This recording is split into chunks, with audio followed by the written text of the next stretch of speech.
जैसा कि आपको पता है कि बसंत पंचमी और वैलेंटाइन डे एक ही दिन मनाया जा रहा है, तो हम किसे प्राथमिकता दें और किसे नहीं, तो ये बताने की ज़रूरत नहीं है। सबसे पहले आपको बसंत पंचमी ही मनाना चाहिए, बसंत पंचमी की पूजा करनी चाहिए और उसकी तैयारी। बाकी जिन लोग वैलेंटाइन डे मनाते हैं उसके बाद वैलेंटाइन डे मनाना चाहिए। पर आप वैलेंटाइन डे भी मना रहे हो तो बिना प्यार के कुछ भी संभव नहीं है ना। तो आप प्यार प्यार को भी प्राथमिकता दो, भक्ति को भी प्राथमिकता दो। अगर आप किसी से प्यार कर रहे हो, उसके साथ रहना चाह रहे हो, तो पहले भक्ति को प्राथमिकता दो।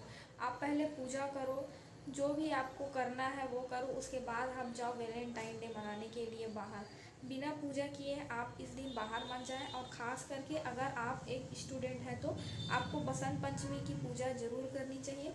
तो चलिए जान लेते हैं उस दिन हमें क्या करना चाहिए और क्या नहीं। वैलेंटाइन डे के दिन सबसे पहले आप ऐसा काम मत करें जिससे कि आपको हानि हो। किस चीज़ की हानि हो? आपको अपनी बुद्धि की हानि हो, अपने ज्ञान की हानि हो, यहाँ तक कि आपको शारीरिक। आप वैलेंटाइन डे मनाने जा रहे हैं, ठीक है, पर आप ऐसा काम बिल्कुल भी ना करें।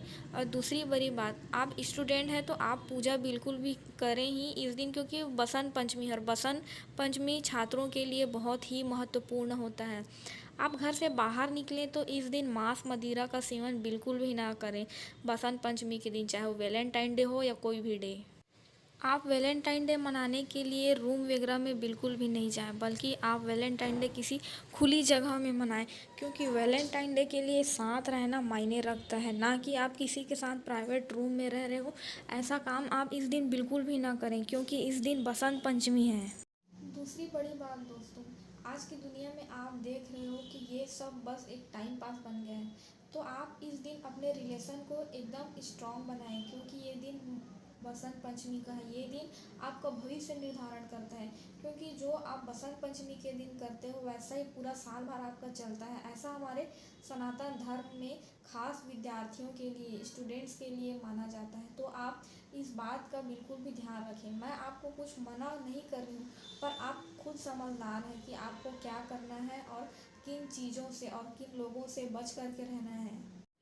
आप इस दिन चॉकलेट खा सकते हो, क्योंकि बसंत पंचमी है, तो चॉकलेट की जगह कुछ मीठा भी आप खा सकते हो, खुद बना के खा सकते हो या गिफ्ट में भी इस दिन दे सकते हो। बाकी कुछ डेज़ को मनाना बिल्कुल भी ज़रूरी नहीं है, लेकिन वैलेंटाइन डे का एक क्रेज़ चला है, तो आप इस दिन ध्यान रखें। और ये प्यार या भक्ति का एक कोटेशन, प्यार तो मांगे संपूर्ण समर्पण, पाना नहीं करना सभी अर्पण। आप आपे में नहीं रह पाएंगे, जान मान उनके हो जाएंगे। सुख दुख आपके उनके होंगे, सुख दुख उनके आपके होंगे।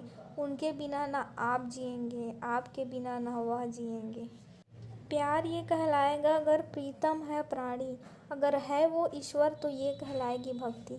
सिंपल सा शब्दों में बताऊं तो आप अगर जिसे सच्चा प्यार करते हैं उसके अंदर आपको एक ईश्वर दिखाई देगा।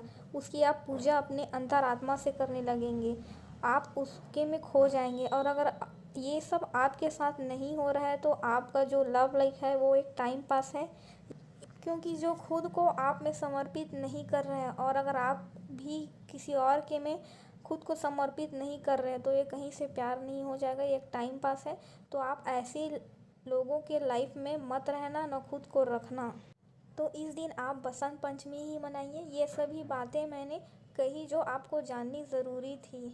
और अगर आपने अभी तक मेरे चैनल को सब्सक्राइब नहीं किया है तो मेरे चैनल को सब्सक्राइब करिए। हैप्पी वैलेंटाइन डे और बसंत पंचमी की आप सभी को हार्दिक शुभकामनाएं। धन्यवाद।